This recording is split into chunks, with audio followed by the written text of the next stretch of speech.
Jordan, welcome back. Hi to the show, dude. Dude, I feel like a perennial co-host. Yeah. Like once a year, once every 16 months. No, you're definitely up gotta there schedule with that one of better, our though. friends. It's probably been the most. There's only a couple people I think that have been more times than you have now on the show. Honored. And then I always have to do another show afterwards to break down everything that you tell everybody.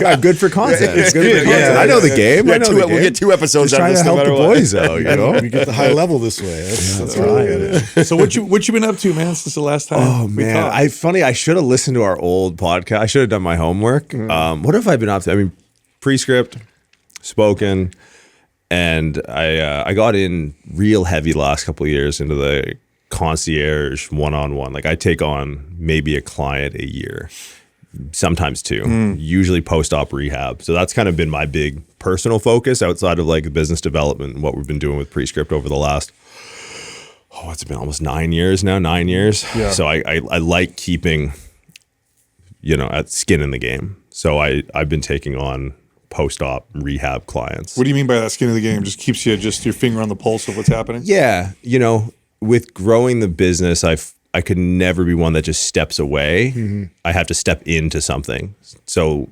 when we're growing, expanding our team, usually we're growing it because there's stuff that I can't do anymore because I'm taking on these clients in like a really intimate capacity. So I'm taking on, usually pretty severe, complicated post-op rehab cases where, I just relocated to San Francisco. I just finished a contract. But with my time then taken up by like, I'm actually doing the thing, right? Like there's a lot of like faceless education companies out there, especially in the training space where, I don't know, like I don't want to name names, but like if you look across in the big certifications, who's developing this curriculum, right? Based off of what problems are they trying to solve, right? So for me, it's really important as we develop curriculum and we consistently evolve it, that it's like I can keep forward facing to our trainers and our coaches and our clinicians that we teach, but also like be empathetic to the problems that they have to solve. Right? Like I have to have a proof of concept. I'm not just sitting in my basement, living off the interest. It's like I'm traveling with clients, training, rehab every single day in a really high stakes environment so that when I come down and I teach, whether it's online or whether it's live in person, it's like, oh, okay, no, like this guy, he gets it. He walks it. He talks it. How often are you changing the education, or how often does like a one-on-one client make you pivot or add to the course? I mean, are you still learning? Oh yeah. Every semester is different. That's why we never pre-record anything. Every semester is taught live. So like L1 is 16 weeks, and it's not like you can start whenever. It's like no, semester starts this day. We teach it live every week, 4 lectures a week, 7 labs a week for 16 weeks. Yeah. And then it's like painting the Golden Gate Bridge. By the time you get to the other side of it, starting over again. Yeah, and like things come and go. I mean, geez, you guys would keep the finger on the pulse better than anyone. Like things come in vogue, right? The the neuromechanical matching stuff we've had to talk about a lot in the last couple of years. Right? People were really about glute training for 6-8 months, and then it was lats, and then it was back to glutes, and then it's like so. There's just things like you have to keep your finger on the pulse of. Like this industry is. When you're in it long enough, it's cyclical and you start to see the same things over and over again. But when people are coming to you, and they're not just coming to you for like principles, they're coming for you to learn how to solve problems. And as you can help them navigate these things that their clients are asking about every single day, like, what do I do? What do we do with this supplement? Or what do we do what about this exercise? It's like, for us, it's so important to like be able to not only keep our finger on the pulse as our client or as our coaches interact with us, but as I interact with my clients and our other instructors, they're also coaching in the field, that we can get ahead of it. I would love to ask you this question because this just happened yesterday. We had a live caller call in. So, on some of our podcasts, those callers will call in, they'll ask us questions. And it was this kid who had done a lot of powerlifting. He was in his 20s. And then he didn't tell us how this happened, but he's like, I started getting all this like pain and immobility in my upper back area. My shoulders were tight. He's like, I was super limited. And then I got your Prime Pro program, and I don't remember what movement he did in there, and I don't think it's even important. But scapular push-up. Something. It was one of the mobility moves, and he's like, and suddenly the pain went away, and I could move, and I felt good. And so we saw what's happening in situations like that where people are in pain, then they do something. They work with a correctional exercise specialist like you or someone else, and it's something they've been dealing with for a couple of years, and then the pain is gone. What's happening? How many episodes do you want to record after this? But I think, it's a great question, right? Because pain's super weird and complicated. Okay. Do we want to do this? Lock the doors. Okay. But let's talk, because we need to differentiate a few things. And I hope by the end of this, we can land this in an answer. This is a whole episode. What's the timer at? Yeah. Okay, I'll keep eyes on. We're good. Oh, so what is pain? Let's start here. Yeah. Like how would you answer that question? Pain is an experience. I think if I had I like that. It's a signal. Yeah. It's a signal. Yeah. No, it's just. I like the experience. Can I call attention to the 4 jacked men in the room not talking about it being an emotion? I just want to shine light on that. Doug's a little bit more. He's with me. We're a little bit more evolved. So it's an emotion. It's a signal. Sure. Yeah. I like the It's experience. I like for the sure. experience a lot. Okay. Yes. Right. Yes. Like it is whatever it is. So pain it's an emotion. It's a sensation. It's a drive state. Those are like your common ones that you'll see. It's an experience. But pain, when I look at this, I go, pain is ultimately a perception. Yeah. So let's put a pin in that. Pain is a perception. We'll come back to that. Now there's a difference. We got to differentiate pain from sort of 2 different things. Injury and pain are 2 different things. We know this, right? Yeah. We know this empirically. Right. So like if we were to, I forget the exact numbers, but if we were to look at the data on asymptomatic lumbar spine MRIs, right? How many people just cruising around like, hey, can we take a picture of your low back real quick? Sure. Well, I think I should know this as a chiropractor. I think it's 52%. Yeah, it's a huge percent. Right. Yeah. Just like, did you know like the jelly out of the donut is poking into your spine? And like, oh no, way. So it's like, okay. Wild. So there's a difference between pain and injury, Yes. right? So here we have tissue damage, right? Which would be like more consistent with an injury. Sure. And we have no experience of pain. There's a really interesting case study in the British Medical Journal about a guy who was at a construction site, fell off a ladder, had a 15 centimeter nail. I don't know, inches that for me. I have no idea. To our freedom friends. I don't know, a 7-inch nail, let's call it. Went 3 bald eagles. went through his Uncle boot. Sam. Went through his what? Went through his boot. Oh, okay. And it's like, fuck. So much pain. Right? Unbelievable pain. They're pumping him full of morphine, Dilaudid, just to get him in the truck. Get there, get him in the x-ray, because they don't want to pull the boot off, because you don't know what Yeah, what it hit. Yeah.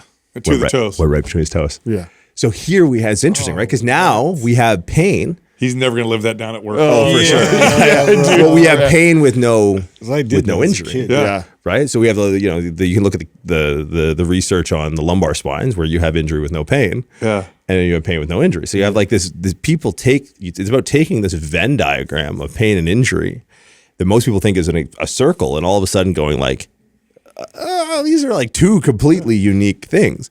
So that's one thing we have to look at. Is like we have to heal an injury. We have to unlearn pain. Unlearn. And that's Look at the data on antidepressants and pain. Suddenly people's low back pain goes away because they're on an antidepressant. Oh, yeah. It's funny how that works. Yeah. And you can see how intervention, and this will get back to our topic of conversation around perception, how the perceived severity of an intervention, right? So if I give you, and there's difference even between giving you like a capsule versus a tab versus a liquid gel. Like, why do you think Advil has the little liquid in it? It's the same thing. It's the same bioavailability, but you see it and you go, oh, It's faster. the drugs. Yeah, I don't know. But compare that to an injection. Yeah. Compare that to a sham surgery. So the more severe the perception of the intervention, the better the outcome when it comes to the experience of pain. Right? Wow. Now, there's a third thing we have to differentiate, because I want to get back to perception, and that'll take us the rest of the hour. And that's the difference between nociception and pain, right? Explain. So nociceptors, like so nociceptors are the sensory component of pain, Right. which means it's not doesn't mean just because we flick this switch that then the nociceptor is active that we experience pain. Right? There are people who walk across hot coals. Right? Have you ever seen the ant gloves in the Amazon? Yeah. Yeah. Wow. Have you ever seen that? No, I haven't Holy shit. Ant glove? Yeah. Oh yeah, dude! It's like a With test of bullet manhood. ants or- they Yeah, put on that's the what it glove, is. And there's like red ants in there. I've never heard of that. It's like imagine a bar mitzvah, but rather getting a bearer bonds. Your relatives are like in the ant gloves. You go, and you have to hold it for and you see these, and obviously it's distressing. But like, so what we'd be seeing is like whatever toxin or poison or whatever it is that's causing the pain is the trigger or the sensitization of these nociceptors, which signal the sensory experience of pain. But like every word in that matters. Signal the sensory experience of pain. And this is where we get into perception. Because ultimately, we had all like it's an emotion, it's a drive state, but it's perception. It's also memory, right? Oh, sure. Yeah. And okay, memory is another podcast. We'll save that. Sorry, I don't but want memory to throw another because one there. memory is super interesting. Like the idea of muscle memory, like one of the things that people don't understand when we talk about muscle memory as a quick aside is it's not that they don't know how muscles work, it's they don't know how memory works. And that's a whole another bag of cats. Today's program giveaway is MAPS Anabolic Advanced. If you want to win, leave a comment below this video in the first 24 hours that we drop it. Subscribe to this channel and turn on notifications. If you win, we'll notify you in the comments section. Also, MAPS GLP-1 is half off. This is a workout program, diet advice, supplement advice, lifestyle advice for people who are using Ozempic or Wegovy, right? So if you're using a GLP-1, you want to lose the most amount of fat and keep your muscle, you got to get this program. Otherwise, you run the risk of losing a lot of muscle. Try it out. See for yourself. Go to mapsglp1.com. Use the code GLP50 for the 50% off discount. All right, real quick, if you love us like we love you, why not show it by rocking one of our shirts, hats, mugs, or training gear over at mypumpstore.com. I'm talking right now. Hit pause, head on over to mypumpstore.com. That's it. Enjoy the rest of the show. So perception. Right. Perception is generative. And it's such a hard thing to grasp because as trainers, as coaches, really as people, we have no reason to believe that what we're taking in right now doesn't exist, right? It only exists so far as the tools we have to perceive it can generate it, right? Because we think that our eyes and our senses are taking in data from a mind-independent reality, that our brain takes in a passive imprint like a video camera. That's not how it works at all. Our brain has way more infrastructure dedicated to generating our reality than to take in our reality, right? So when we think about pain as a perception, we have to understand perception, and we have to understand how is that we perceive this experience. Like what is going on? How do we generate this conscious theater? Because when we think about, like, let's just think about visible light for a second, right? The electromagnetic spectrum, going back to grade 10, I don't know, biology or whatever, grade 10 science class. Do you know what percentage of visible light that our eyes, or something? What's that? Is it like 20%? Yeah. That we actually see? 0.0000035%. Wow. So if we think of the electromagnetic spectrum and we think of how much we are taking in, right? Like we just have these arbitrary evolved tools that are evolved for survival and not truth. So our eyes are only evolved to see between this frequency and this frequency. And that frequency is the frequency of visible light, right? Red, orange, yellow, blue, indigo, violet, right? Have you guys ever seen the monkey illusion or the monkey business illusion? No. Okay. So if I explain it, maybe you'll have seen it. 3 people wearing white t-shirts, 3 people wearing black t-shirts in a little small stage. And the prompt is follow how many times or count how many I talk times. about this. Right. Okay. Where the during ball, the gorilla the scene, ball walks right passes through. and the monkey Right. walks through. Do you remember the first time you saw that? Yeah. No, I didn't see the gorilla. You didn't see it at all, Yeah, right? yeah. And that's fucking crazy. Yeah. And so for those who like, I don't know if you will pull it up or I'll explain it. So essentially there's 6 people on this stage. 3 are wearing white t-shirts, 3 are wearing black. And the prompt is, okay, how many times does the people in the white shirt pass to the people in the white shirt? Yeah. So if they go around, it's maybe 30 seconds. And at the 15-second mark, someone in a gorilla costume walks in the middle of the fucking thing, beats their chest a few times and exits stage right.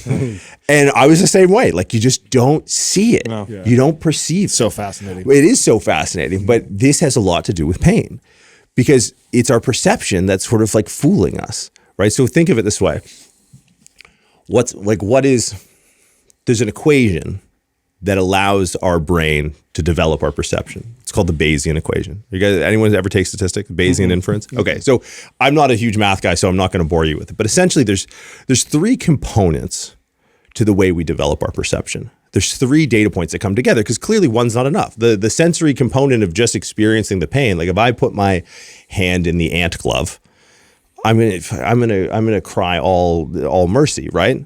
because there's no significance to this, right? It means nothing to me. Right. I'm not now a man because I did the Amazonian ant glove trick, right? But you watch these kids like meditate it away. Or like, for me, one of the favorite examples is Thich Quang Duc, the Vietnamese monk that set himself on fire. It's a Rage Against the Machine album cover, right? The guy's sitting down. It's like, like, if my oatmeal's too hot, I've ruined my fucking day, right? And this guy self-immolates in front of the Cambodian embassy, and he's just sitting there meditating away. So it's clearly just activating that nociceptor switch isn't just this lights on to the experience of pain.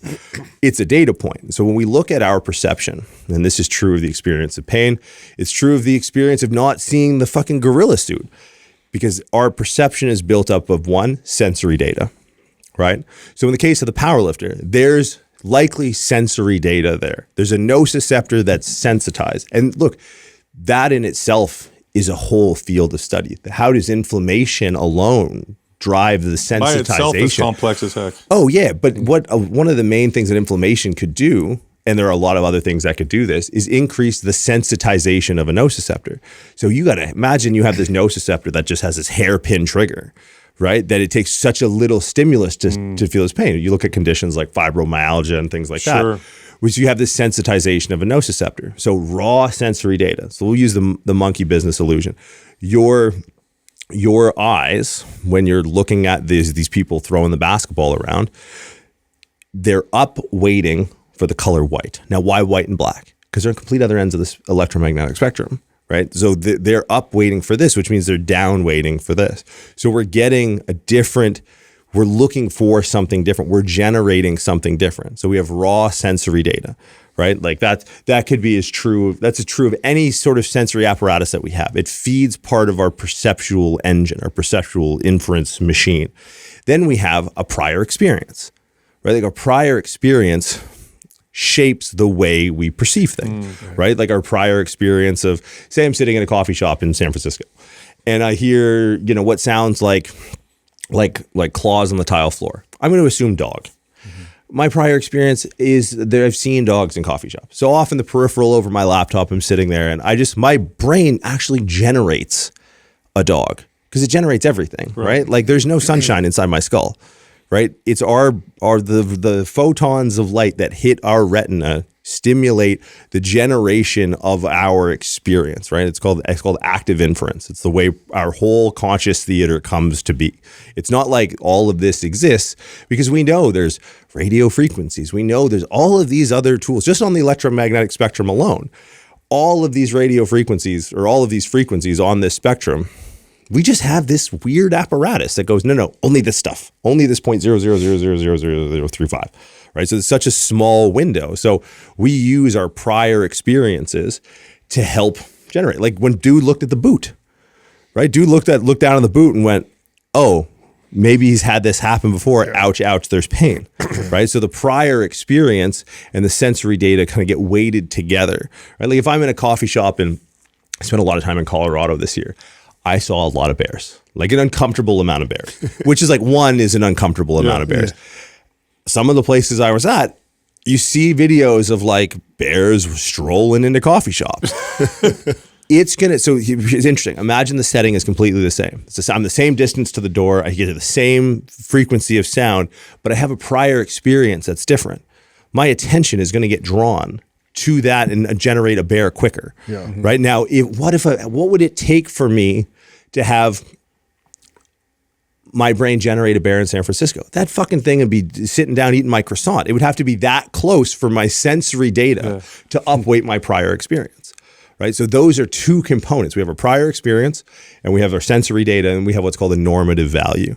And the normative values, I think it speaks a lot to what we do, right? Because the normative value is like, let's say bears versus aliens. It's like, well, we know bears exist. And, depending on how much tinfoil you have on your head, it's like, well, maybe aliens exist, maybe they don't. So the example I like to use for the normative value is every now and then, and I'm sure this has caught your eye, someone on a big platform comes on and goes, well, deadlifts are bad for your back. Right? I'm sure do you guys contend with this recently? Oh, yeah, I've seen a couple posts. Did you seen or replied to? Because I would have loved to have. Doug, could you pull that up for me? Yeah, but it's like, but let's think about this. And I've had to, some of the clients I work with are a little bit older and they're very influenced by this. Yeah. And now you have this normative value. So imagine like we did bicep curls and our biceps got sore and we did deadlifts and we could somehow equate for, the hydrogen ions that accumulate and the metabolites and the byproduct and the muscle damage and all that creates muscle soreness. And we could take that same state and put that in the muscles of the low back, right? Whether it's your erectors or your QL or even your lats and your glutes or your deep spinal. And you could create that same sensory environment, right? Same sense, feels people would, if the normative value is high enough, generate the experience of pain. Yeah. I hurt myself. I hurt myself. It's like, no, your low back is just sore because you're using it because it's a muscle like anything else, but the normative value is so potent, right? So when, I hate to pick on boomers, but like my parents, for example, when they do that and they listen to these other boomer podcasts bang on about stuff they don't know about, it's like, no, you're fine. Yeah. But what I'm able to do is I'm able to actually shift their perception because I'm changing the normative value. So when we're dealing with pain, we have to understand these three components because pain it's an emotion, it's a sensation, it's a drive state, but at its core, it's part of our perception, and our perception is generative, right? Our perception is fallible. Right, it's interpreting different sets of data in different weights to come up with this equation. So it's a bit of a circuitous way around the question, but it could be any one of those things. Maybe if we look at, okay, he's getting mid-back tightness, he does a serratus thing, he probably is compressed through the posterior thorax, he's probably on high tone through his spinal erectors, he probably, the way that the autonomic nervous system contracts the iliocostalis and longissimus and these true spinal muscles changes the way that gravity interacts and it changes the demand on those muscles. So they go from high tone to low tone just like, oh, hey, your shoulder blades are always pinned together because you're this powerlifter guy. You went through some protraction, you were able to move your ribs around a bit, and you released some of the tone, desensitized the nociceptor, right? That's probably the likely scenario in his case. I doubt he has any trauma associated with pinning his shoulder blades together, but there may be, hey, he really likes you guys. He called in. This may be a dedicated person that's listened to, and you've helped him before. I have a prior experience of when Mind Pump tells me to do something, it works out pretty well, right? So that plays a factor, sure, right? Now I think but it compounds on each other. You have a prior positive experience because you've been able to dig to maybe some mechanical root, but we can never underestimate the potency of these things and the way it alters the perception. That's why I think probably the best success rate for dealing with chronic pain is somebody that understands all those things and works with someone. I think a person working with a person who's helping them through these things, who understands these things, I think they typically have the best success rate. Somebody who understands correctional exercise, but also is there to kind of show support, a little bit of confidence. And then the movement itself gives you some of that feedback. Like, I couldn't move before and now I can. Confidence, I did it, doesn't hurt, it's not gonna hurt again. Wow, I feel great. And I got this guy over here that I really like and I really trust. He's making me feel good about this.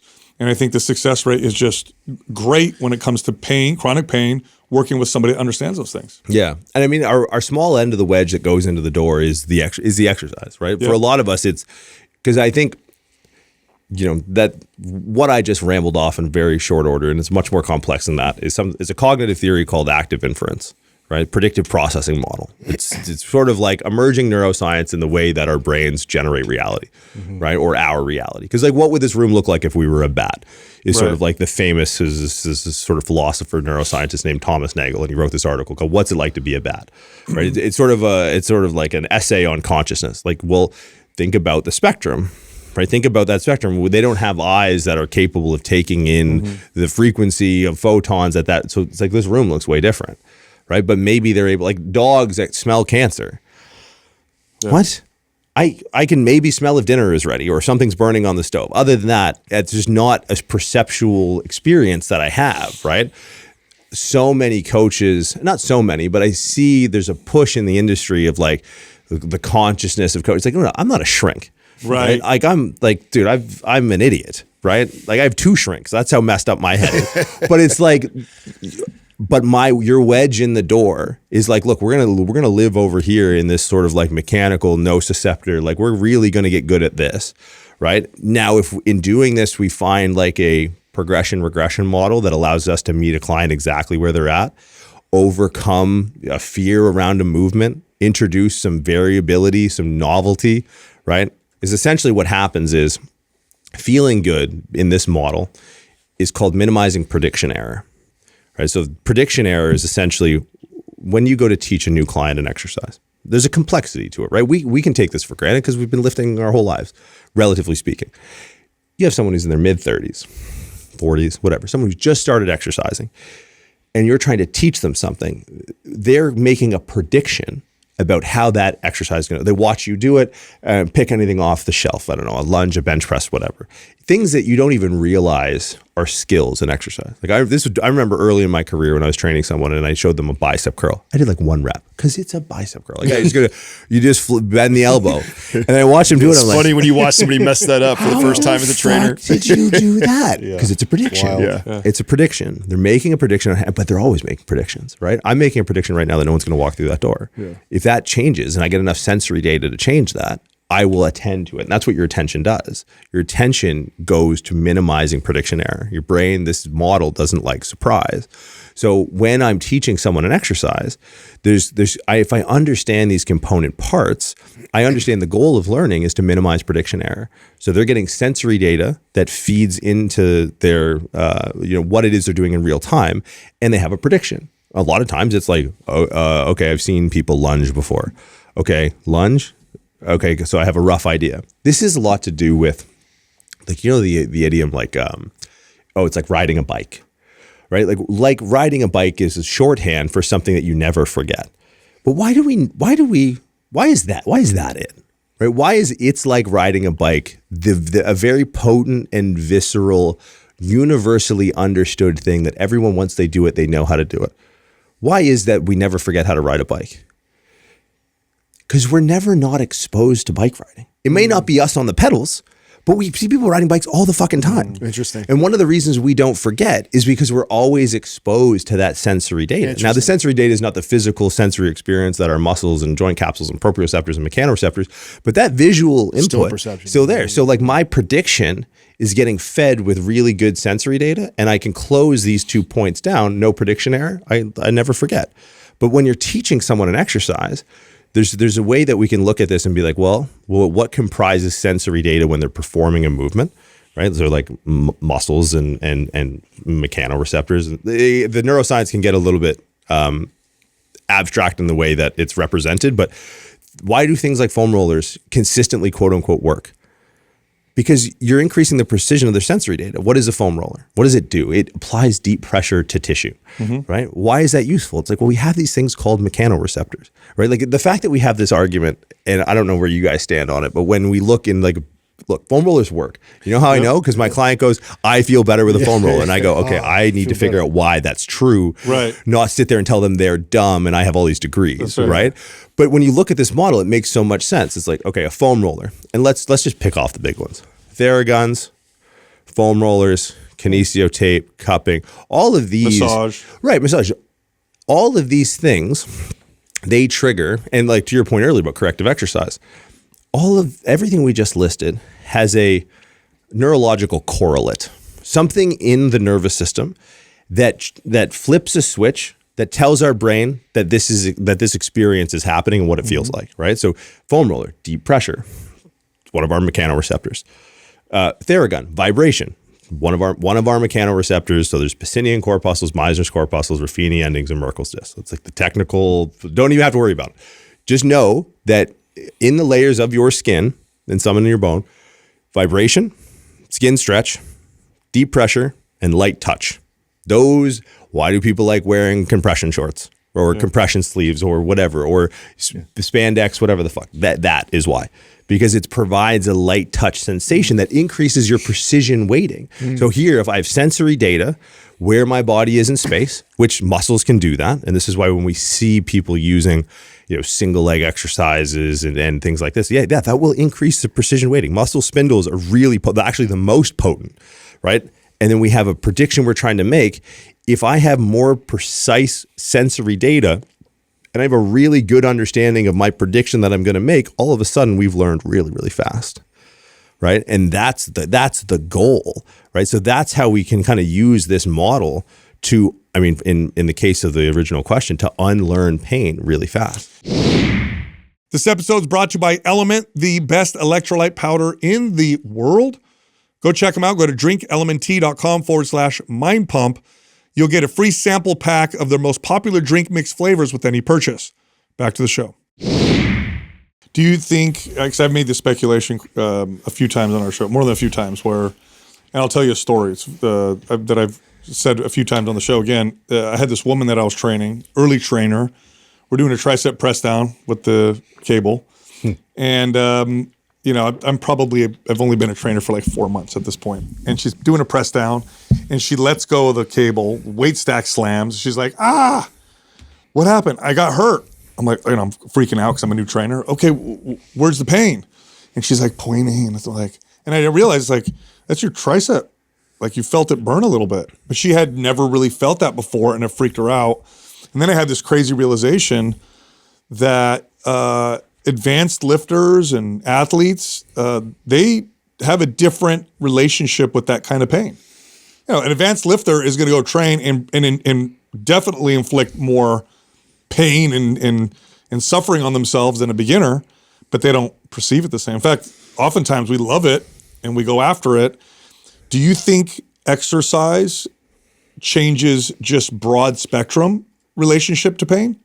Oh, absolutely. So I'm currently writing a book about this very topic. So thank you for the off the board. You guys are just this is why you guys are you though, right? When we talk about changing perceptions, what rules the airwaves? It's really right now it's two things. It's meditation and it's psychedelics. Like in my world, when I look at these problems and I say, okay, who's writing literature about this? Who's writing studies? And there's good studies about I don't know. Maybe no one wants to incriminate themselves on the air. I was gonna get real high before this podcast, but I decided not to. Wow! But look, we're comfortable. I feel like I could come in on Mars and we could probably do this. But what are they saying about mushrooms and ketamine and all of these? What does it do? It absolutely changes your perception. Right. Holy shit. Yeah. I don't know, go to the Sphere, go see The Dead with John Mayer and do it on 2 hits of LSD. Your perception, something's going to happen. Yeah. Something will change. Your perception will change. But it's changing your mind, right? When you think about meditation, you look at, even from a long-term meditator, if you're doing an fMRI, what it does to the gray matter of the brain, it's changing your mind. Right.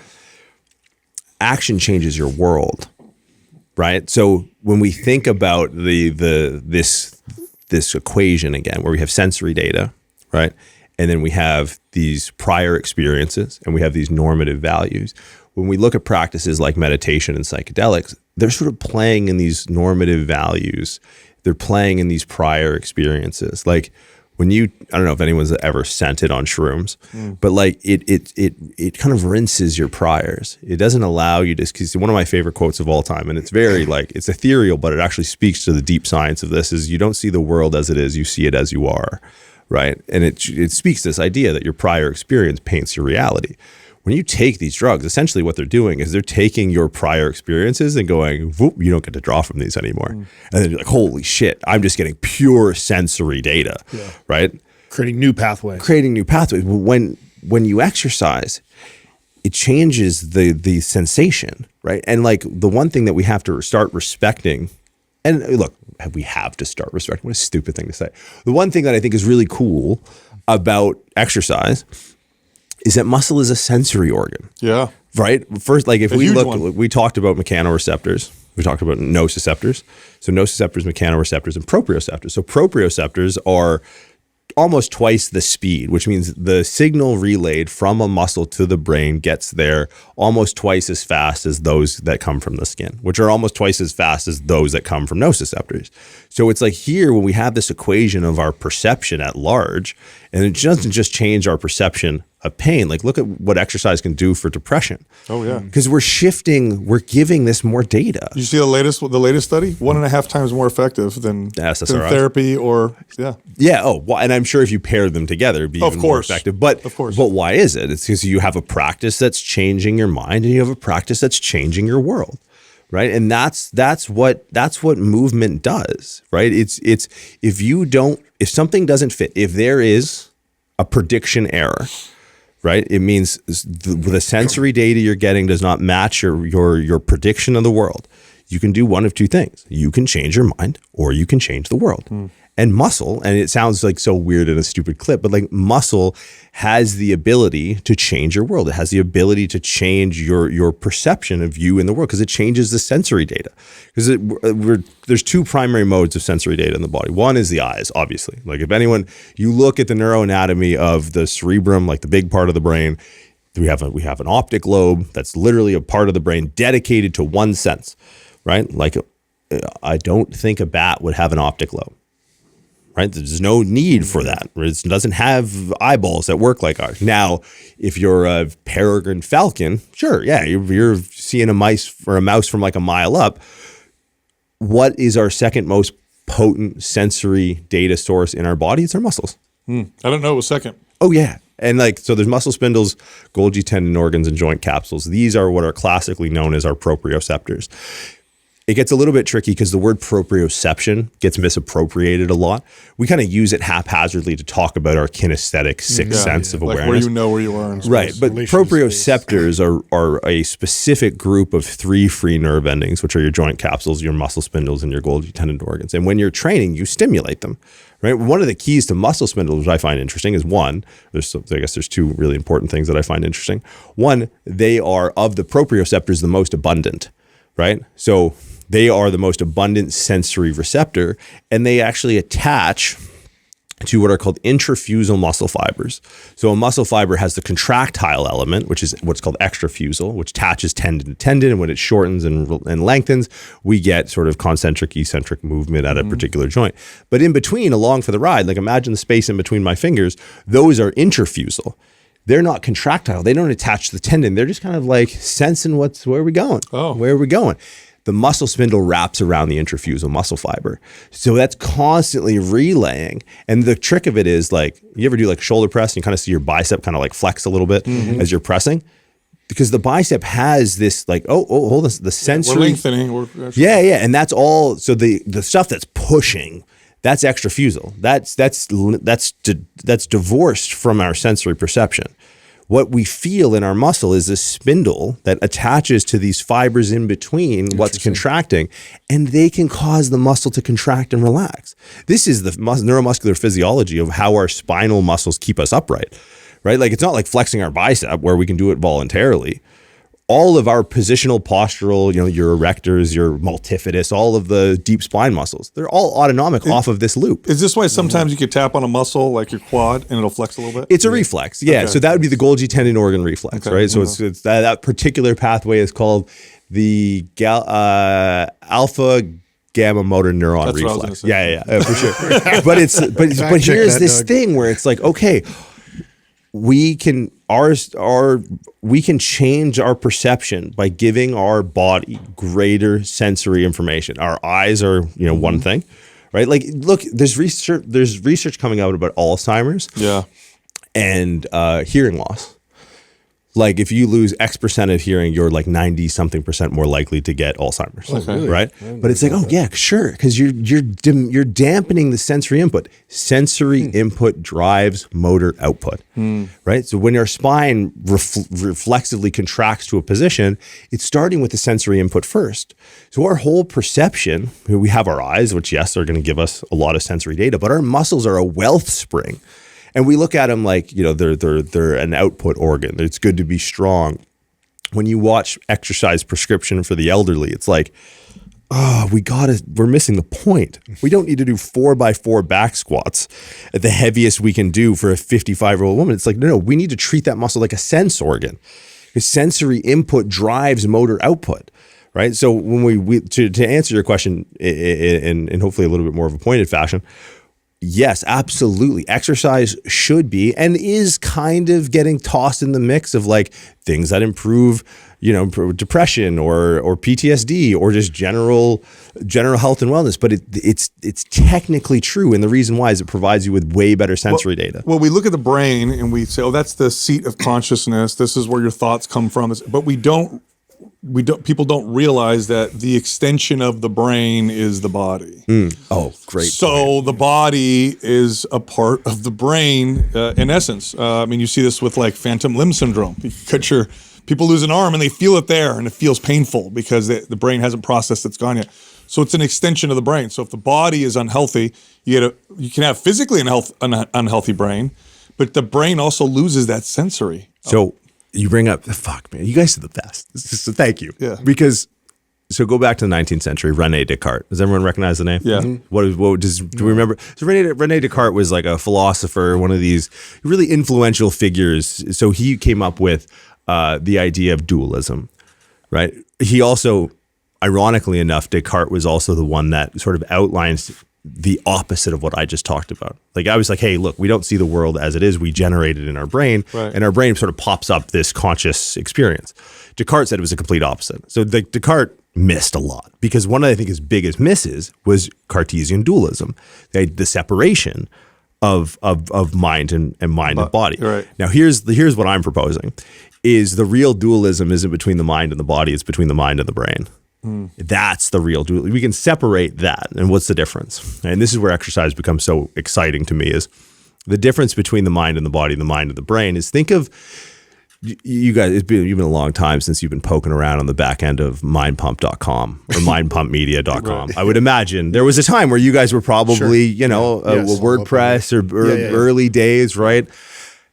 When I met you guys, you were probably like, someone had admin access. It was probably Doug. What up, Doug? Shout out, Doug. That's actually a very sore subject right now, bro.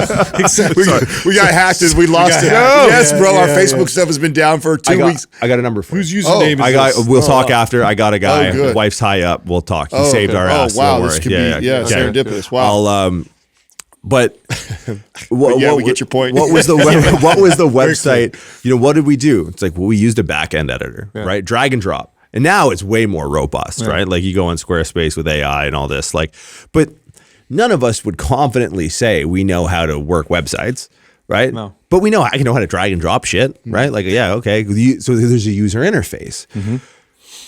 The brain is complex, right? It's endlessly. It's the most complex thing in the known universe, without a doubt. Like we know enough about it to know we don't know anything about it, right? We know more about Alpha Centauri than we do about the inner workings of the brain.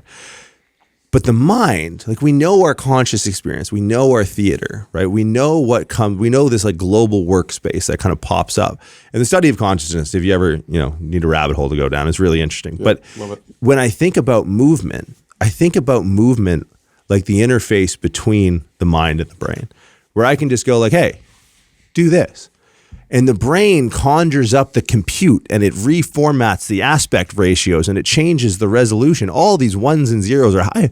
I barely know enough to make this analogy, right? I know less than nothing about the inner workings of a computer, right? But like I know enough about the brain to be like, look, the neurological correlates to a lot of this are really complex. I just know when I put this input into the conscious theater, I get this output. So it's like when we understand movement is the user interface. And it's such a seamless user experience. I'll give you an example, like just to kind of understand how our body offers up the seamlessness of our reality. Like if I touch my finger to my nose, those two sensations happen simultaneously. They shouldn't. We know they shouldn't. Right, we know the distance it takes to travel from here. It should, but I'm making a prediction, and my body just offers up. Like if I were to, what an interesting point. Did you ever anyone have a concussion? I love how I looked at you. You're the concussion guy. Yeah, that's the concussion guy. Are you telling me he's the brain damage one? Okay, how did you manage it? Who's the guy? How did I manage it? I should ask someone who was around, who was conscious when it happened. Yeah. But I mean, they just Get back on the monitored field me. back Yeah. then. Oh, so it's football. So it's it's sports. football. Okay, yeah. Yeah, great. I mean, they sit me out. I mean, that's really all the entire protocol. So, but the mechanism was football. Yes. So you got Yeah, hit. yeah. You got hit and lights out. Lose Got consciousness. hit, yeah, by multiple players at the same time. It was pretty bad. Fuck. Okay, so one of the things, if you ever Google search symptoms of a concussion, right? So there's a mom out there listening, or son plays football or whatever. You're gonna see like a laundry list of stuff you'd expect. Yeah. Headaches, what's called like photophobia, like an aversion to light or sensitivity to light. And at the bottom of the list, on every list, there's something called impaired visual saccades. So a visual saccade is like if I were to take, I mean, let's take someone without. Have you ever had a major? No. Okay, so if we were to take a high-speed camera and we were to record your eyes, what we would notice that 3 to 5 times a second, your eyeballs are darting around. That's a saccade. So when you have a concussion, those saccades are slow. But like, wait, you're telling me that in a normal brain, my eyes are darting around 3 to 5 seconds? Yep. My conscious experience should be like the Blair fucking Witch Project, right? Think about it. If this is just a camera doing this and I'm seeing a conscious stream, much in a way that if this was a direct representation of reality, then I would feel it's the same. I would see you guys in this weird, shaky, kind of cracked out, like, again, this is, and you know, not to bring up drugs, but like when you take shrooms, everything starts to get a little bit fuzzy. It's like, oh, we're removing that layer that allows, right? Because our cameras are darting around all the time, right? So it's the way we, like how we generate our perceptions are so fast. I've gone so far. I feel like I actually forget your original question, but it's And yeah, but the ride's still fun. Keep going. You know what I'm saying? no. So, but like I don't think we really respect. No. Like we can talk about exercise in a vacuum, but if we don't understand how it fits within our actual consciousness, That's right. but I think when we look at it in this framework, things have a place. That's right. Right? They have a foam rolling has a home now, right? Because foam rolling isn't wrong. It's like, well, hold on. What paper towel roll were we looking at right and wrong through? Oh, does it break up scar tissue? Like what year is it? What are we doing? It's 2025, right? So it's, I mean, for me, like exercise, as so far as it improves, and this is where the audience is, right? Like, Do you like taking a thing? Because I feel like you're this kind of guy. Like you'll take something and you'll see lots of anecdote, maybe some data, and you're the guy to go, instead of saying that's dumb, you're like, let me figure out why this is working. Like acupuncture. Like Why this happens? why does acupuncture working? Why do some people say it relieves pain? Why do we have some data to support it? Sounds like you did that with foam rolling. Are you like that with different things? Do you look at something and go, okay, this, obviously lots of people are doing it. What's going on here? yeah, and look, I wasn't. Like when we first met, I think I was, and that may be true of all of us. Like, you know, I think we've all kind of grown up a little bit. You just can't, okay, how do I answer this question? Yes, I really try and dig down to the neuroscience behind it, right? Like, because when we start looking at, you know, anything I listed off, right, I was very anti-percussion tool when it first started because the claim seems so ridiculous. I think the way they explain it is what gets in their way. That's what I think. Like you explain to me acupuncture and you say it's chi, then I'm like, whatever. But I had a surgeon that I was training who goes, well, you know, there is referred pain. I'm like, what? Yeah, sometimes this hurts and this is actually happening over there. He's like, maybe that's what acupuncture is kind of working with. I'm like, okay. Wish somebody would have said that to me before. Yeah, trying to see things mechanistically, Yeah. I think is, and really focusing on the nervous system mechanisms behind it. Like the cupping one jumps off the page because it's like, okay. Yeah. And I remember what we were talking about before. We were talking about dualism, mind and brain, the user interface. It doesn't matter. But like cupping it's so, I have a friend, his name's Kyle Rogers. He's a pitching coordinator for the New York Mets. And he has this quote that I love. He goes, it makes sense if you don't think about it. And it's fucking all time. And cupping is like that because it's like, I don't know, there's a bunch of bruises there. Yeah, you're getting a bunch of hickeys. Right. Yeah. It's like, it must be all the toxins. It's like, man, like I know people who do some drugs and even they're like, I live in the Tenderloin now. It's like, even those people aren't pulling toxins out.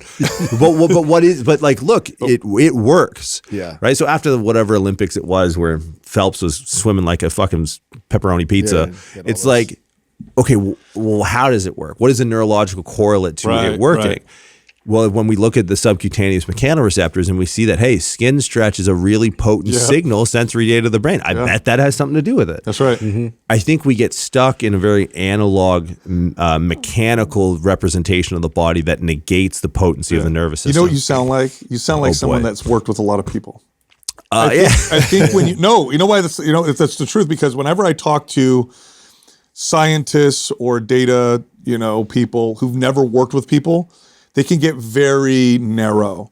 Then when I talk to really smart people who've also worked with a lot of people, you hear, it sounds like what you're saying, which is like, let's figure out what's happening here. Let's explore all the different options, because I've worked with enough people to know things are interesting. They're much more interesting than we think. My job's not to be right.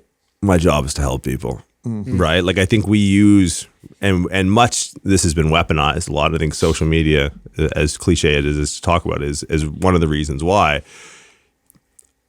And I think everyone starts this way. It's like they try and use research to figure out why people are wrong rather than using principles to figure out why they're right. Right? I think that was a fundamental shift for me, right? Is like, do I want to go down, and I don't want to cast shade or dispersion. God knows I've done enough of that on this show. But it's like, I don't care, dude. Like, I'm tired, right? At the core of it, I'm too tired to fight anymore. Yeah. But it's like, what is right in our world? Right? Right is helping people. Right. Right. So I think going down the road of just regurgitating research, it's like, okay, cool. I have a job to do. Right. I have someone who's paying me to get them better, not paying for them to get them smarter. Right. Or to be right. Like, my day to day, like my practice when I'm working with like basically just one person at a time now. That's my focus, and that's just everyone's focus at the end of the day. And you see like the spiteful, resentful, smart trainer. It's like, dude, you gotta reorient what success is. Success is helping people. Success is being of service. Like, it's not like, and I felt this way out of school. Like, paid a bunch of money, learned some stuff, wrote a test, passed it, wrote another one, passed it, and I was like, right. So where's all the money? Is this where I get the money now? And everyone's like, fuck you, nerd. Like, you're not worth shit. And then you kind of have to go through and, you try and be right for long enough. And then you realize like, well, right is results at the end of the day.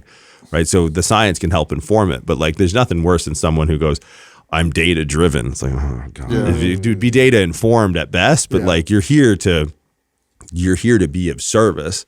And whenever you're right, you're just fucking servicing yourself. It's like, it's really just it's a bad MO. Yeah. I think I love that approach. Not because all things are valid. So I'm not one of those people either. It's like, if it works, it's good. It's like, okay. You do, energy healing. I don't know if I necessarily, but I do think looking at things and saying, okay, there's a lot of anecdote here. It's been around for 100, 200, 5,000 years, sometimes, 1,000 years. What's happening?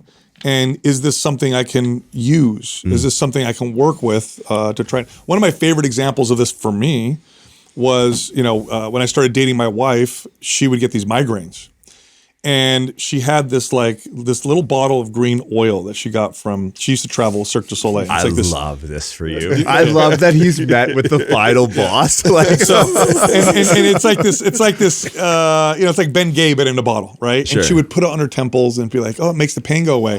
And I'm like, you know what? And I'm like, that oil isn't penetrating and reducing inflammation. You would say that? I wanted to. Okay. You are smart, man. You are smart. And I'm like, wait a minute. I know what's happening here. You put it on your skin, it creates this cooling sensation. Your body's perceiving the pain differently, and so you don't feel it. And so that was for me, that was like one of those experiences where I'm like, this is why, because instead of being like, no, like, why does this work? Why is this working? Why do people do this?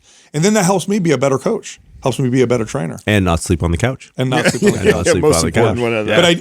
I think training and working with people, I'm so glad you still do it, because I think it keeps you good. Do you remember the last thing that you really shifted your opinion on, or last like paradigm shattering thing? Getting into cognitive theory, like getting into like, I need a framework, because you brought up something really interesting, like.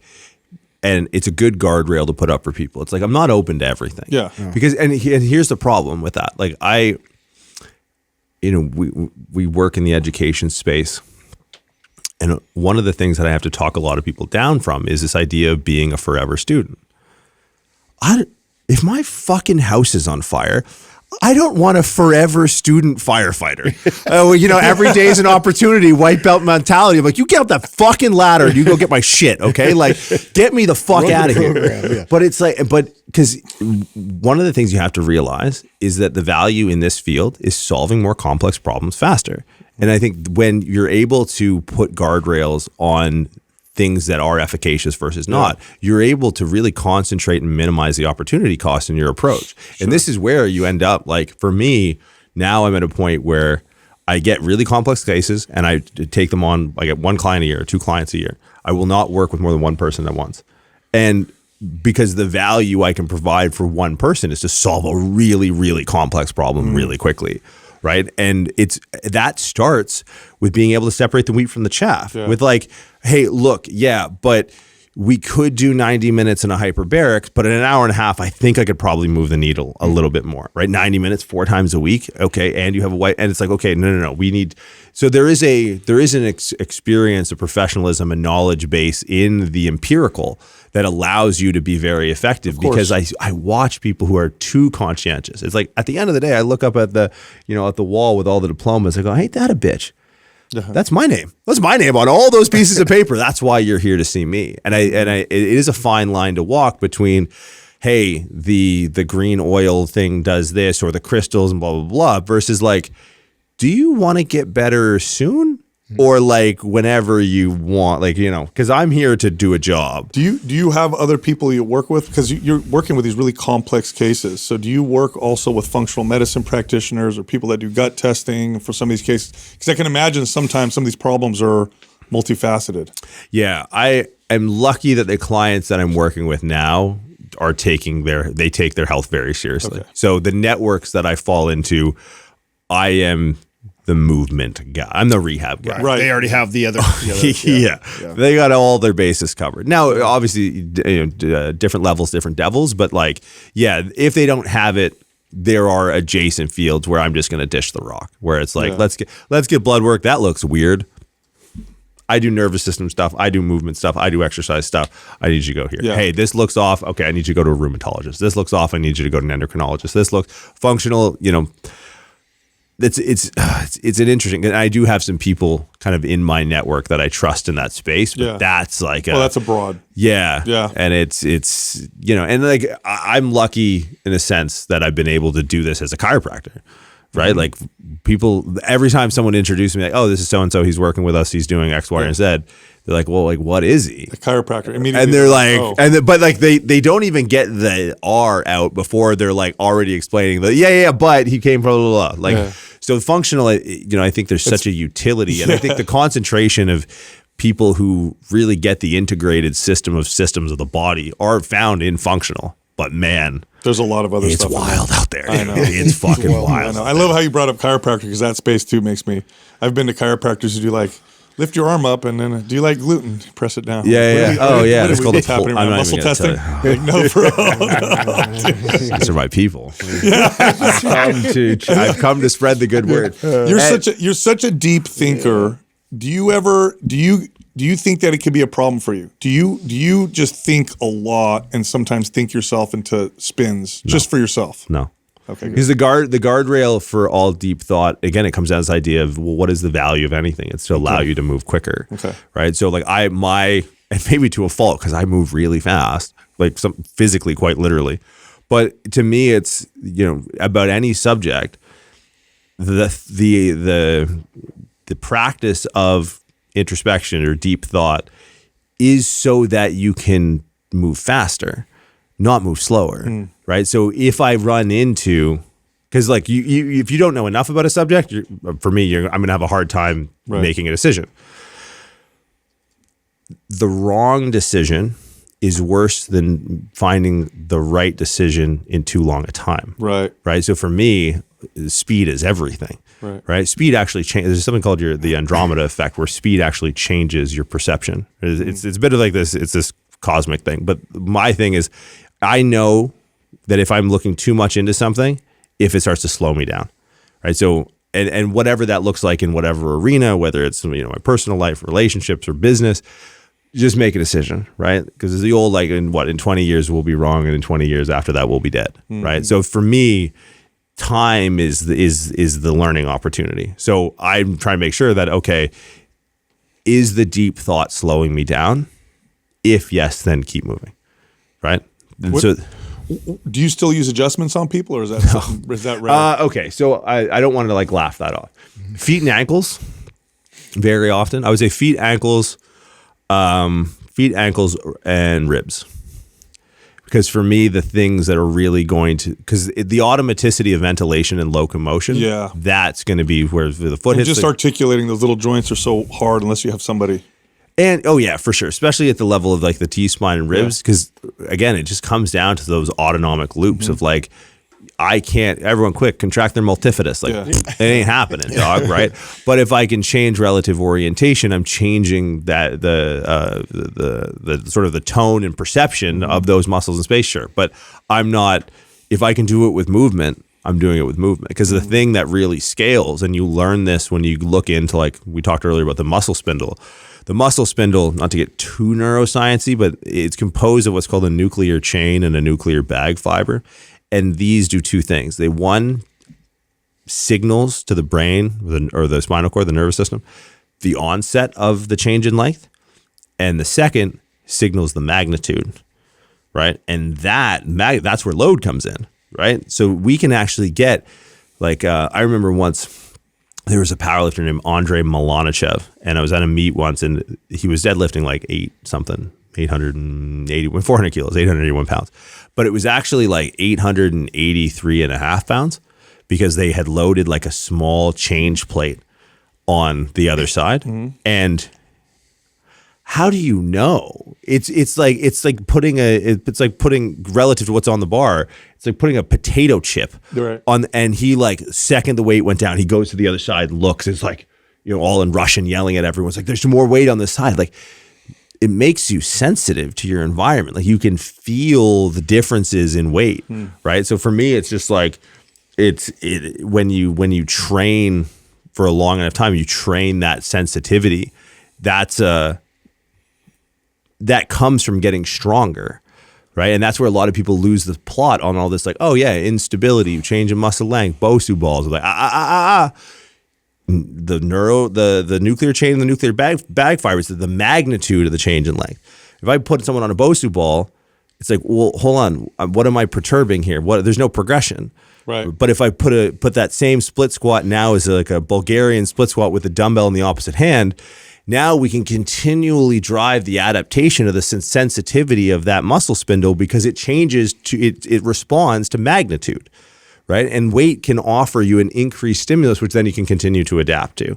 Right? So that's a key feature in this program, and where I think resistance training really should take its place as something that can change people's perception, like meditation, like psychedelics. Resistance training, when it comes to sensory data, because it's like, well, what about Pilates? It's like, what about Pilates, right?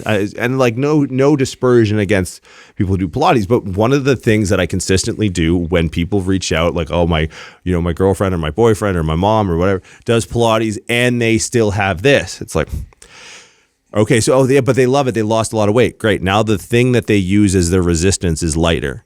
So they're progressively underloading because they've lost 30 pounds doing Pilates. They're on the box with the springs and the reformer, but there's less of them to move. So they're actually moving further away. Like, you have to start using resistance as not just a means of progressive overload, but a means of progressive overstimulus. Yeah, right? Adaptation. Yeah. Progressing the adaptation process. Exactly. And you can take it all the way down to like, what is the mechanistic unit of change that's driving this, right? And so we go all the way down to the level of the nervous system. We go, oh, there it is. That little fucker responds to the magnitude of the change in length. This is why the best rehab, the form of exercise that tends to be used, is some form of resistance training, whether it's with bands or body weight or a person or weights. Yeah. It's because it allows you to progressively adapt. Well, and because there's an interesting thing, and because body weight is a tricky one, because it's a non-standard unit of measure. Right. And you got to think about people's relationship with gravity. Right. It's something that we never really take into consideration, because we've always been stronger than the forces of gravity acting on us. Like, I don't know, at my best, I could probably squat a little over 3 times my body weight. Imagine dealing with someone who can't do a body weight squat. dude, I'm Neil fucking Armstrong. This world is the moon to me compared to their experience of gravity, right? Like there's the autonomic nervous system and the way that we call on these muscles without our say-so. Someone has tight calves, tight glutes, tight hamstring. It's like, that's the autonomic nervous system reacting to their meat suit in space, not having the strength to be held up, right? So there's a lot of, there's a lot of nuance in understanding like how motor learning takes place based off of someone's relationship with gravity. But machines, right? Machines can be a good way because it's like we need to find the integer scale less than their own body weight. If I put a leg press with 30 pounds versus like, oh no, everyone has to learn how to squat. It's like taking someone who's 40 pounds overweight and teaching them to learn how to squat is like giving them a Rubik's Cube and then taking a snub-nosed revolver and putting it in their mouth. It's like, go ahead. Go ahead. Learn how to fucking do the little colory square thing while you're in a state of high arousal, right? So it's there's again, it comes down to the nervous system, like understanding or starting to shift our focus away from muscles under a microscope, right? The neuromuscular physiology. When I hear someone talk about actin, myosin, sliding filaments, like what are you doing, man? Like you have to see the whole elephant, right? It's sort of that blind man and the elephant parable. And like the nervous system helps compartmentalize and really prioritize how we approach motor learning with every client. Like what is this person's autonomic nervous system doing? Because if we can't understand that, we're shooting in the dark. That's right. I have a pro athlete question for you. Have you seen a change in like the types of injuries and things we're seeing? Because sports is always kind of evolving, and I love watching the game, like, and just how different it is today than 20 years ago. What are you seeing from somebody who's rehabbing and helping people? Are you seeing different types of injuries, like, or is it the same stuff over and over? Like, it's a basketball question. I mean, it could be basketball, could be hockey, could be. I think injuries are.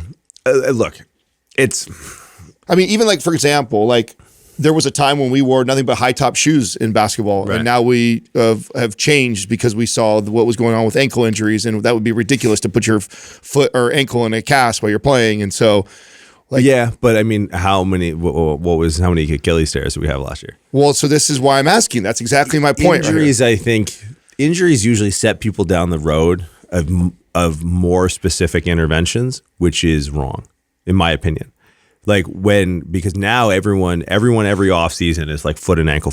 It's like variability, because an injury is an equation, right? It's applied force greater than tissue tolerance. So when we start to notice, whether it's ACLs or hamstrings or anterior talofibular ligaments or Achilles, people go, oh, this is the site of pain. This is the injury. This is the tissue that's damaged. And so then all of their focus, like baseball has this hilarious thing called arm care. I have a lot of friends who work in the MLB, of athletes that work in the MLB, and if you talk to any strength and conditioning program in any Major League Baseball team, they talk about arm care. Which is like, they're throwing 100 miles an hour. They're on a fucking shot clock now, and you're doing more arm stuff. They're getting enough. So there's like, it's hard to pull yourself out of it and go, because one of the things I'm seeing with the emergence of a lot of sports science is that they're getting too hyper specific, and they're worried about the tissue tolerance. Oh, if we could arm care, if we could strengthen the ulnar collateral ligament, if we could strengthen the elbow flexors, it's like, why don't we focus on decreasing the amount of force we're applying there rather than the tissue tolerance, right? When I was powerlifting, my knees hurt because powerlifting. And so I remember going into a PT clinic in the Bay, and someone puts a band behind my knee and says, yeah, I just want you to like kind of lock out your knee.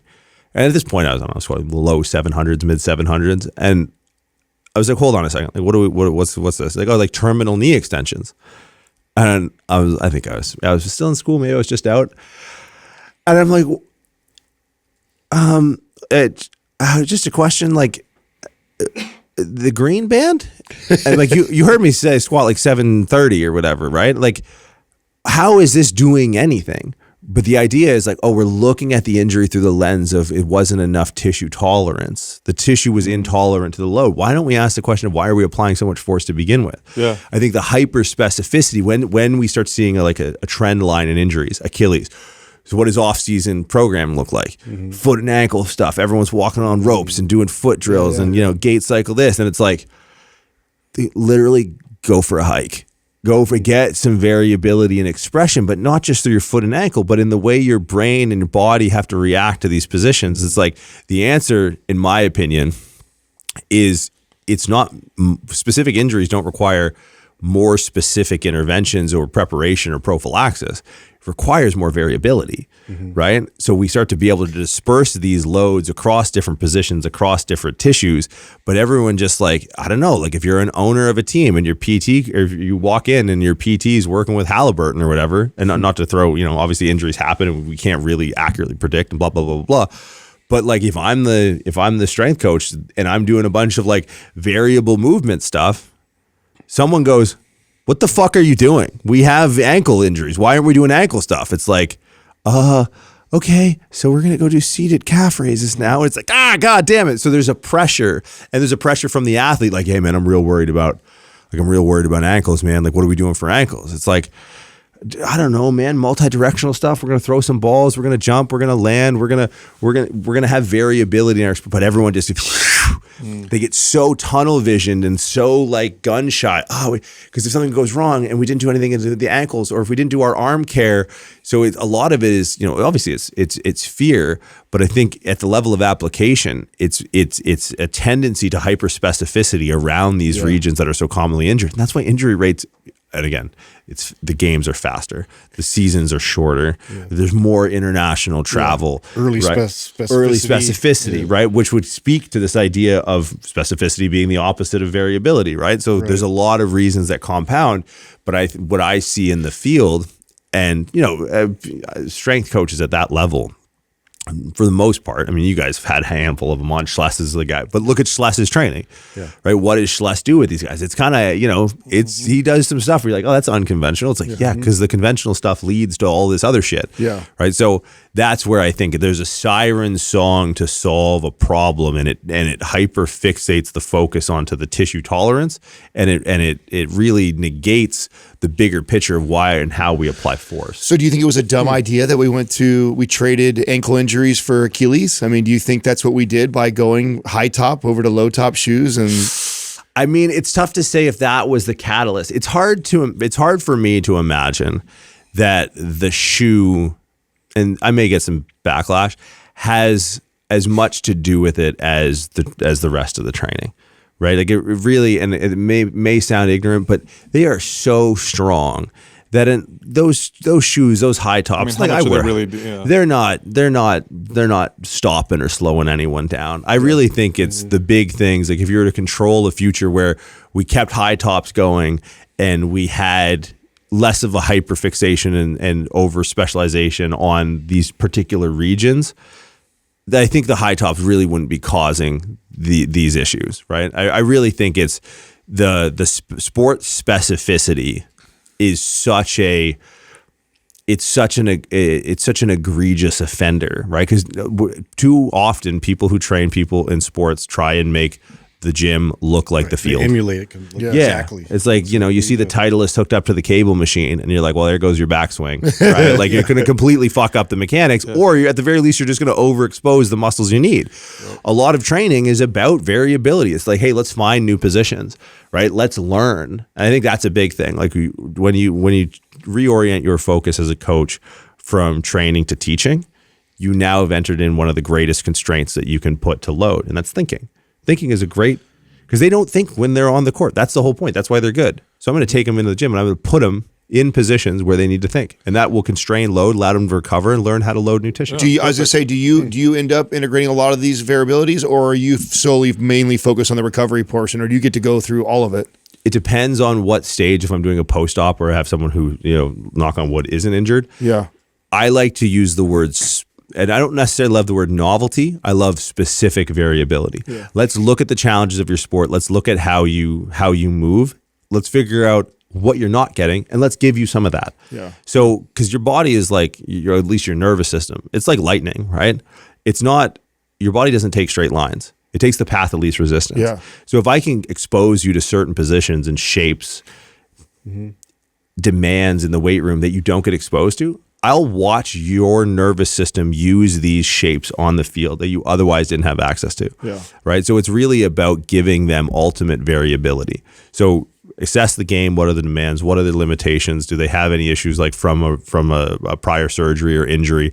What are positions they don't get into on the field, and how could we give them exposure to those positions so we can learn how to load other tissues? So in a game, they're not going to think. Their brain is going to be like, hey, I can do this. I can plant my foot way out in front of me. I don't have to have my knee go over my toe like I always do in every exercise.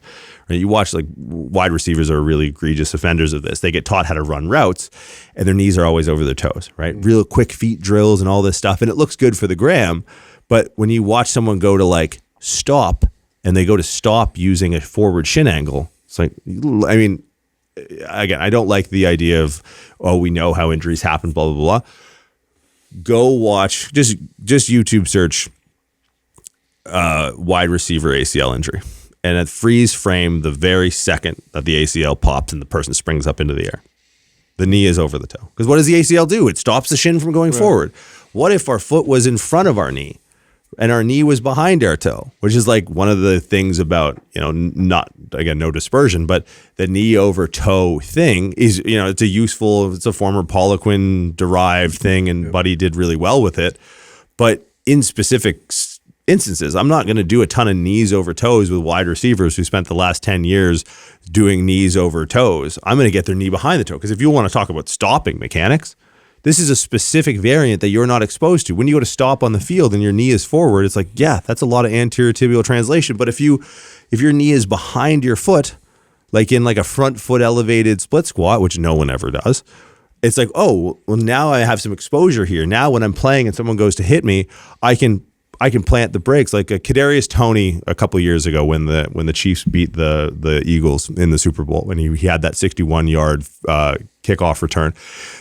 He had one of the perfect expressions of this mechanic of like someone went to hit him and he just fucking threw his foot out in front of him and then pumped the brakes. Wow. And literally, I don't know who it was, but someone on the Eagles was predicting that he was going to take up this space because everyone in the league stops the same way. And he jumped at him to tackle and he literally went, shoom, went right by him. And then he keeps on the run up the field.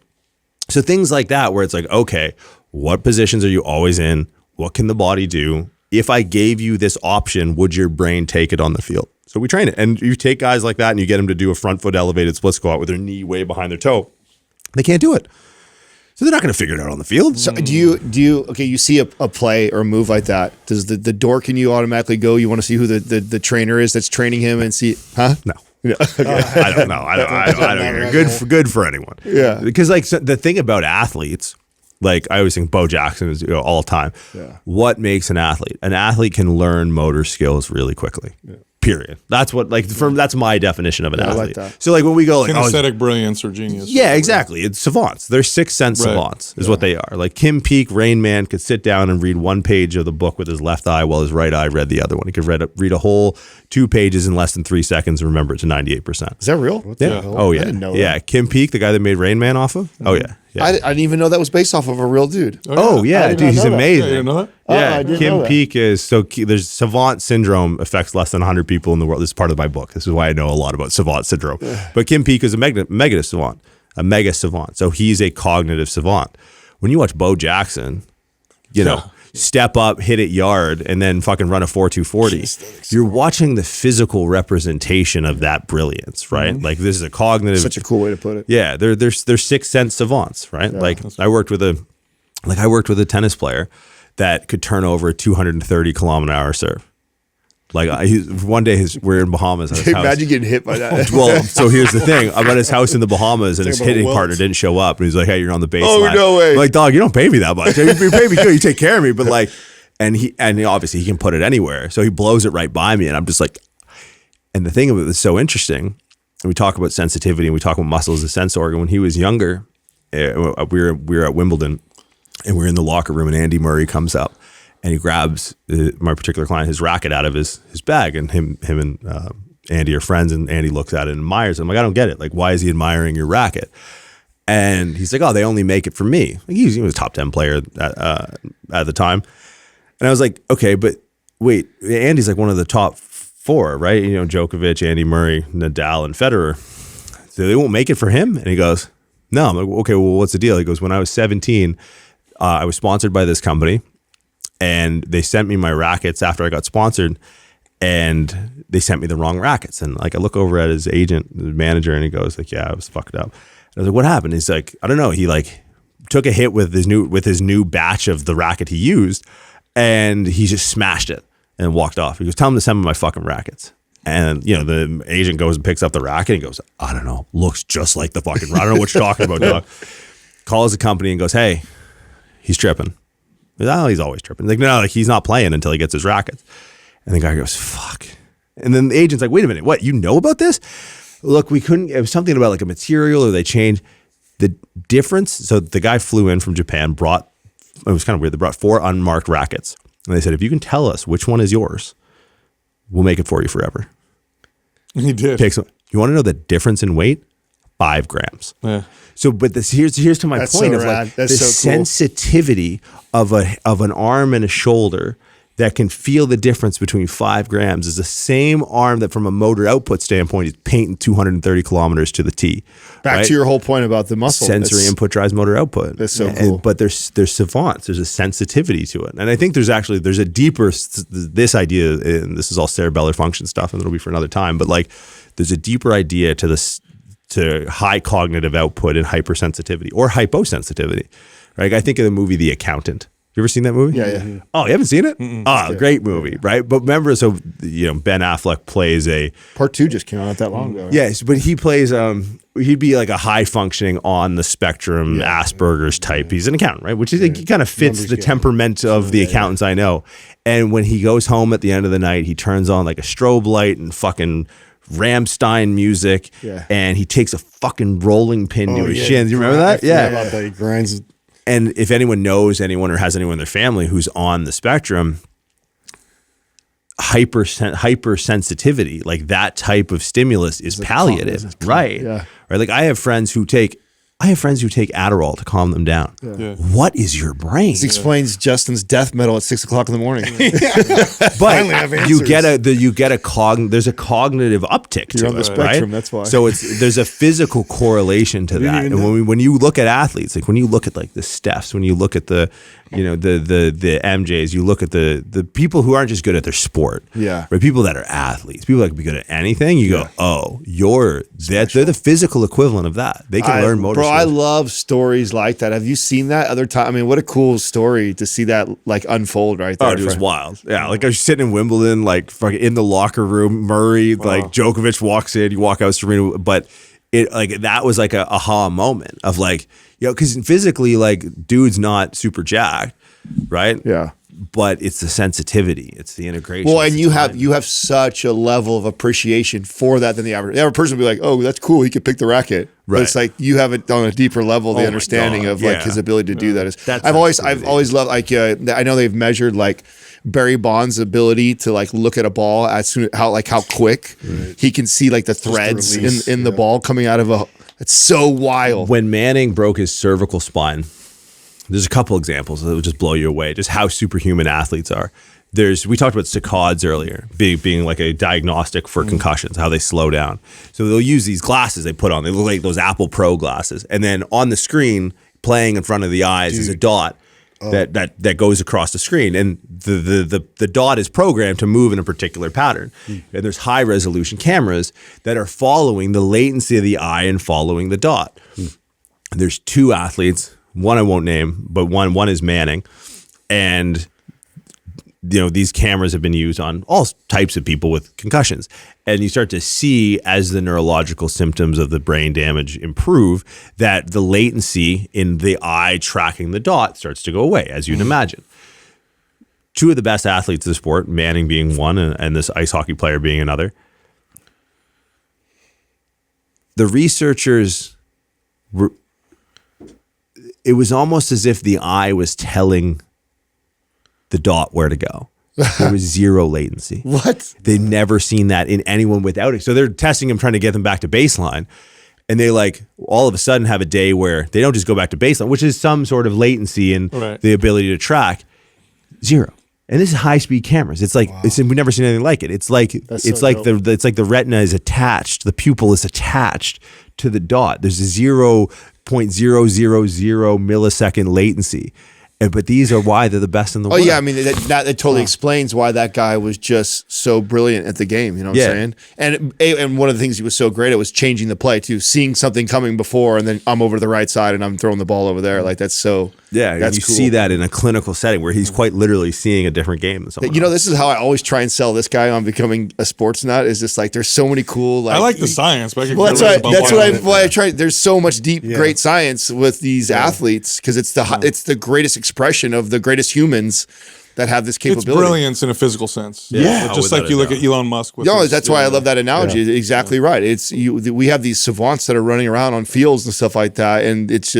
I mean, look what Saquon Barkley did last year with that. I mean, that's like one of the most Yeah, epic. somebody jump backwards over you real quick. Like real time, like someone's about to destroy you, and you have the level of awareness to shoot up Jump right over his 180 head. in the air and split over. It's wild. Jordan, it's always awesome having you on, bro. Yeah, dude. I really appreciate it. I have to take off, unfortunately. No, but, no, like, no, I mean, we man. could go on forever, and I feel like I just put the quarter in. Next year. Next year. No, I appreciate you guys Right on, hanging dude. out. Yeah, always a pleasure, man. Thanks, man. Appreciate it. Thanks for Appreciate you, brother. All right, I know you liked that episode. If you did, check this one out. Stop doing 3 sets of 12 to build muscle and do this instead. You guys want to guess? Stop doing the 3 sets of 12 and do this instead. With that intro, my guess is you're going to tell people to change the rep range 5 up by to 5 by 5 or low rep range. Do you Is guys that remember the when angle you're going? Yeah, so oftentimes we get stuck in like a set count and a rep count or a range that's